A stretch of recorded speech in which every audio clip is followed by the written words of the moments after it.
Remember flashbacks, cash apps, now we flipping shit, we could go back. Hi.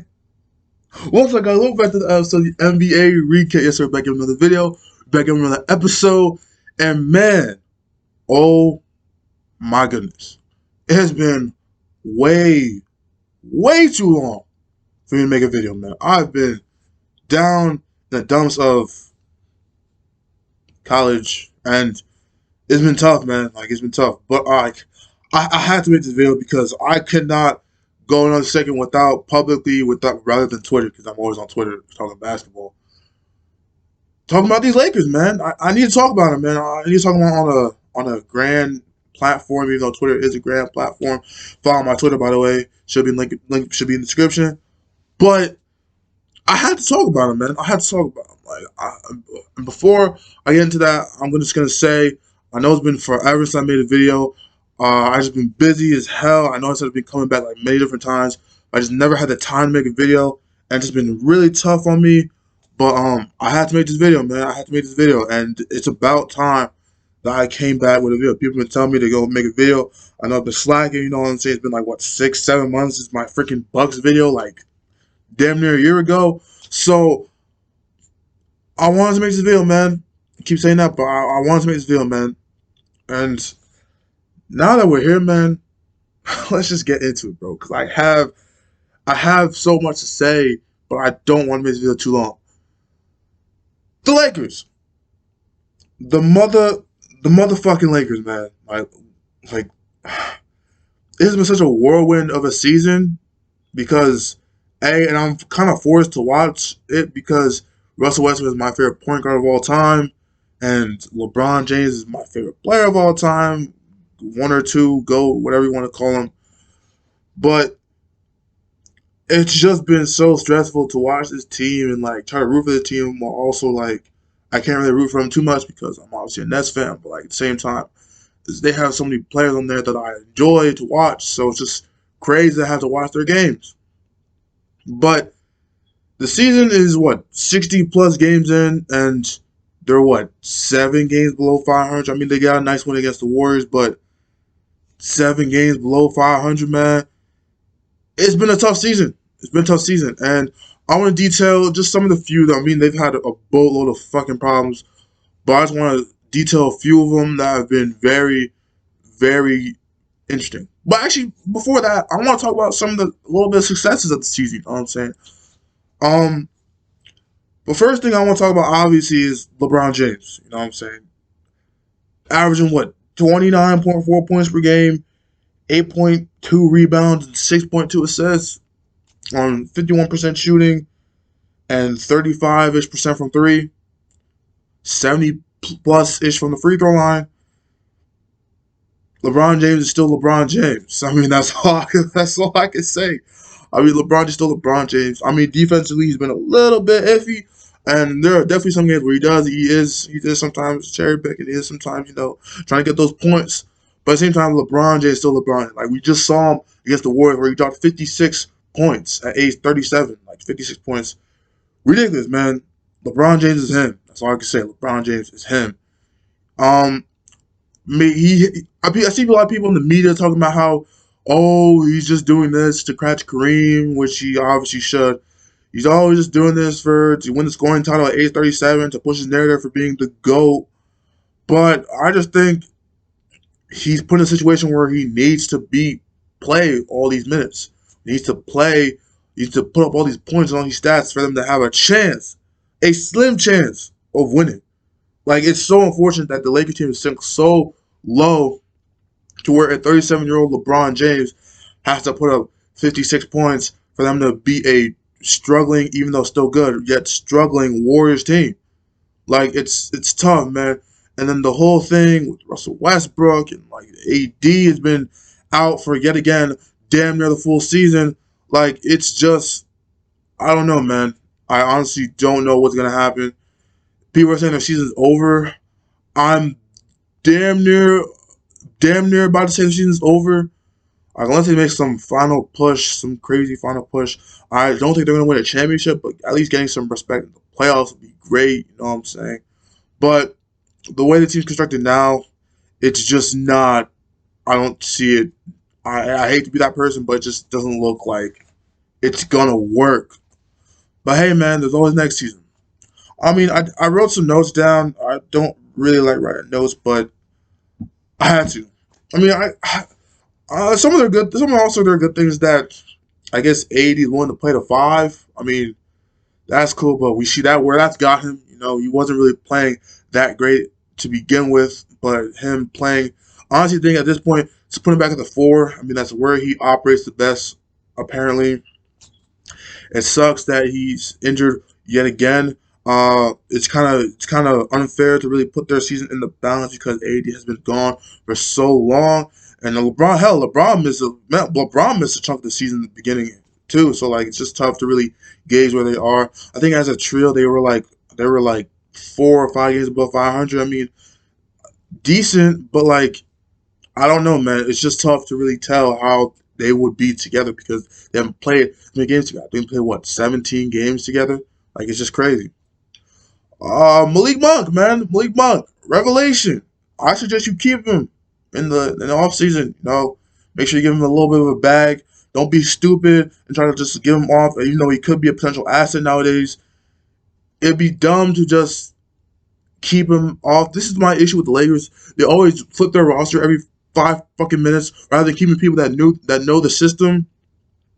They rather than keeping people that know the system under LeBron James and Anthony Davis, and they just send them off to places rather than just and bring new players that have never been able to do anything in their lives.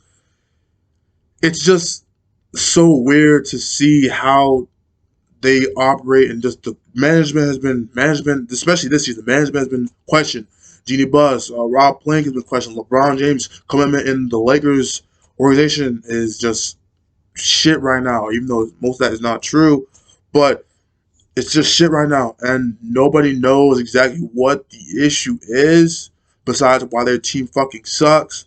But at the same time, you don't know where you're going. Like a lot of questions being called to, like coaches being trying to be fired. Trading Anthony Davis is being a question now. Shit, trading LeBron James is being an option now. So like it's just the Lakers season, just so much drama and so much agony, and like they're always on. The thing that gripes me the most is that they're always on national television. So like you can't even like not watch them because they're always on national television. It's either really really good or God forsaken awful. So like we don't know what's gonna happen when you watch them. So it's just crazy, crazy to see. But now the point y'all have been waiting for, the problems, man, and they've had a lot of problems, my dude. They've had a lot of problems, man. I first want to talk about, unfortunately, Russell Westbrook. You know, Russell Westbrook. Now, if y'all do the channel, obviously you don't know, but if y'all been here, the all 32 of you been here, you know that like I'm a huge Russell Westbrook fan. I'm not a stan. That's a difference. But I'm a huge Russell Westbrook fan because I just like his ferociousness around the rim. I love his ability to pass. You know, he turns the ball over a lot, and sometimes dumbly. I just love Russell Westbrook. Like I just love. He's my favorite player growing up, and I just love watching Russell Westbrook. But seeing his career being questioned over a really bad season with a team that was not really the best fit, it's just sad to watch. You know, it's just sad to watch. I mean, he's had all his mistakes before. It's just now it's being broadcast on national television every other day. So you know, it's just what can you do, man? I mean, they are the Lakers, respectively, and they have LeBron James on their team. So it's just like, what can you do? You know what I'm saying? What can you do? I think to highlight some of Russell Westbrook's problems, it's just like, I mean, lack of shooting. He's always had that. I mean, just the fit with LeBron James and Anthony Davis is not good. And I said that from the beginning. If you follow my Twitter, make sure you follow my Twitter.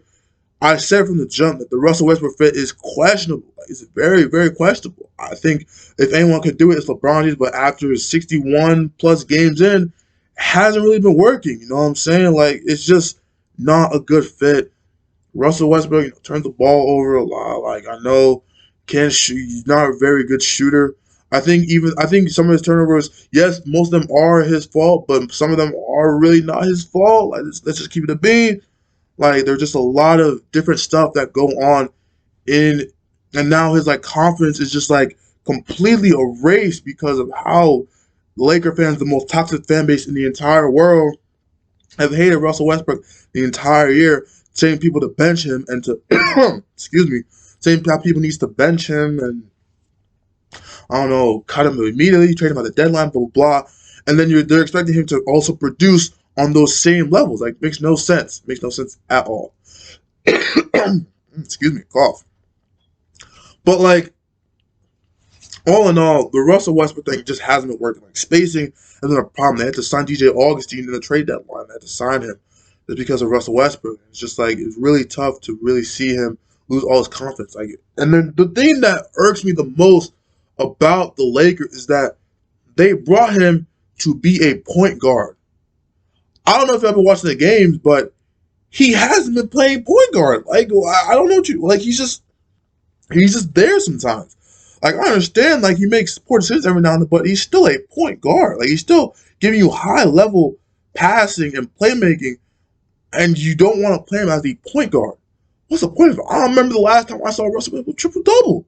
Like when was the last time you seen a Russ triple double? You don't because he's not playing the point guard. It's so unfortunate to see how this team, this construction of this team is so weird. Like they're not letting Russell Westbrook play the point guard. If he's not playing the point guard, what is he doing? Like, you know what I'm saying? Like, what do you expect him to do? Just drive and cut to the basket and just do, be a, I don't even know what it is because he's not, he sure not a forward or a center, even though he can rebound with the best of them. But just like, what do you want him to do? It makes no sense. Lakers are just another problem that I gotta highlight, man. Anthony Davis.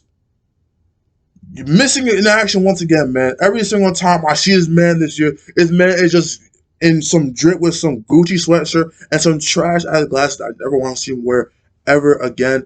But Anthony Davis, man, availability. If I don't think any team wants to play a healthy LeBron James and a healthy Anthony Davis in a 7-game series. I just don't think so.